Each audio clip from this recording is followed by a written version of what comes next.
భద్రాచలంలోని రాముడి గుడిలో భద్రుడు అనే ఒక రాయి ఉంది. ఆ రాయి నుంచి ఎప్పుడు రామా రామా అని వినిపిస్తుంది. అసలు మ్యాటర్ ఏంటంటే ఫ్రెండ్స్ తో కలిసి భద్రాచలం వెళ్ళాను. ప్రతి రామాలయంలో రాముడి దగ్గరే హనుమంతుడి విగ్రహం ఉంటుంది.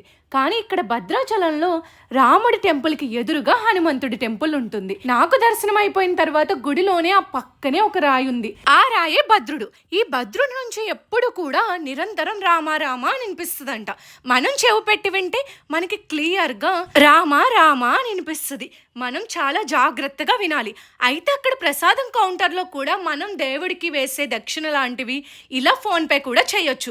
ఇంత అప్డేట్ అయ్యింది. ఇంకా అక్కడి నుంచి గుడి బయటకు వచ్చాము. అక్కడే ఇలా కళ్యాణ మండపం కనిపించింది. ఇక్కడ సీతారాముల కళ్యాణం చేస్తారంట ప్రతి శ్రీరామనవమికి. దాని ఆపోజిట్ లోనే ఉత్తర ద్వారం ఉంది. ఈ ఉత్తర ద్వారం వైకుంఠ ఏకాదశికి ఓపెన్ చేస్తారంట. భద్రాచలంలో మనం వెళ్ళి మనస్ఫూర్తిగా ఏం కోరుకున్నా ఆ కోరిక వెంటనే నెరవేరుతుంది.